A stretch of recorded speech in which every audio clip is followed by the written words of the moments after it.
Hello, my name is Lisa Unger. In this video presentation, I am addressing parents and caregivers of adolescents diagnosed with general anxiety disorder or GAD.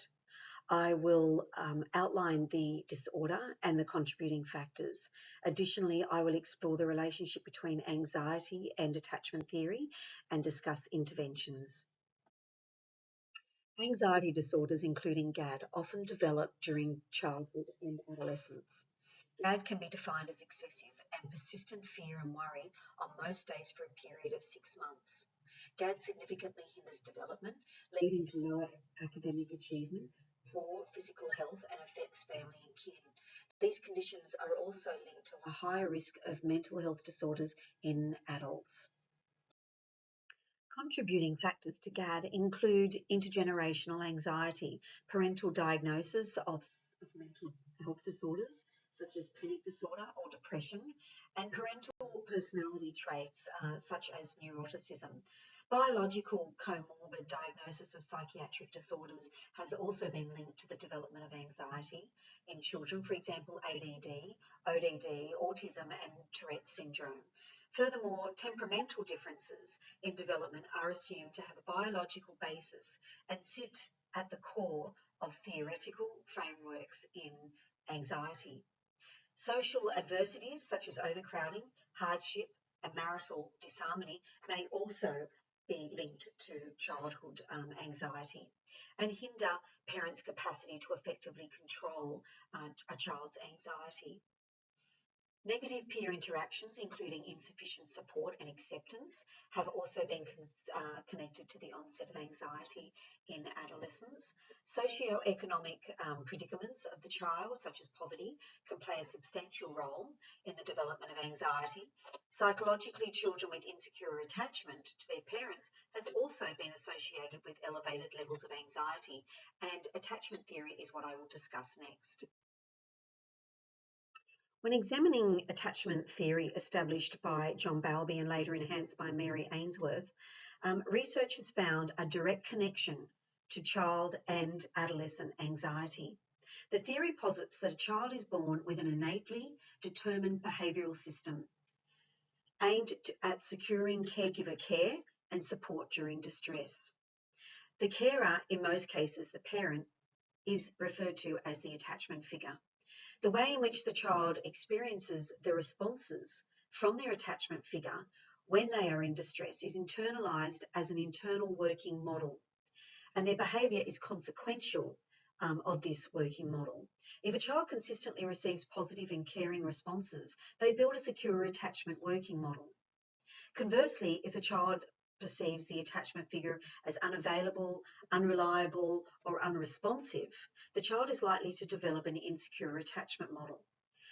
These working models enable the child to use the caregiver as a secure base for confident exploration, knowing they can return to the carer, and as a safe haven for when they need support when distressed. Exploration is essential for children to acquire the knowledge and skills such as emotional regulation necessary for the autonomous and healthy adolescence and adulthood. There are 4 attachment styles to attachment theory. Secure attachment is when the child seeks proximity when distressed, is easily comforted by the caregiver, and is able to confidently explore their surroundings. Anxious attachment is a form of insecure attachment categorised by a profound fear of abandonment. These children stay close to the caregivers, unable to explore their world. Avoidant attachment is another form of insecure attachment and is characterised by a fear of intimacy. Ultimately, these children maintain distance from their carers and prefer to be independent. And finally, insecure attachment or disorganised attachment integrates both anxious and avoidant attachment styles. Individuals with this attachment pattern alternate between intensive avoidance and severe anxiety. Mary Ainsworth showed that insecurely attached children respond to distress differently than securely attached children. Furthermore, John Bowlby stated that for a person to have good mental health, the child must have a nurturing, close, and consistent relationship with their mother. Insecure attachment styles are directly related to the development of elevated anxiety levels and anxiety disorders, and secure attachment may be protective. Ambivalent, avoidant, and insecure or disorganized attachment styles may predispose children to a variety of anxiety forms. For example, anxious children are more prone to develop separation anxiety. Avoidant children may be more likely to experience social phobia, and disorganized children are disposed to developing school phobia. Adolescents with insecure attachment struggle with emotional regulation and peer relationships, increasing their vulnerability to anxiety. Additionally, when adolescents face emotional regulation challenges, caregivers may react in ways that reduce the sense of security, such as through rejection or control, further exacerbating anxiety. The adolescent-parent relationship's security serves as a buffer against risk and is strongly correlated with both current and future levels of adolescent psychological and physical well-being. There is substantial evidence indicating that attachment-based treatments can amend or enhance the security within adolescent-parent relationships.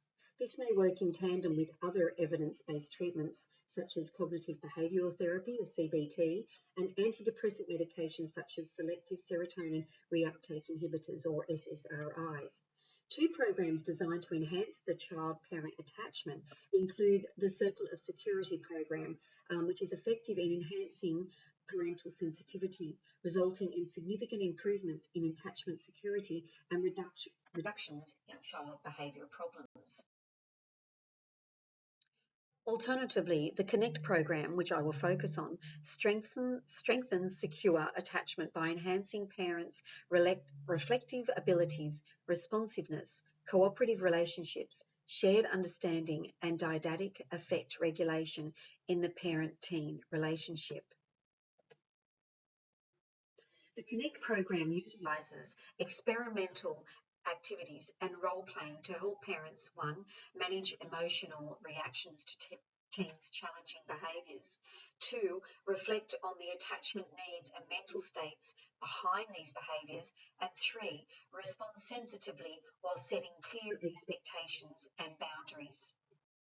While attachment-based approaches allow for the establishment of expectations, limits, and consequences for problem behaviours, priority is given to addressing the teen's need for a secure base and safe haven, with the focus on behavioural guidelines coming after rather than before meeting these needs.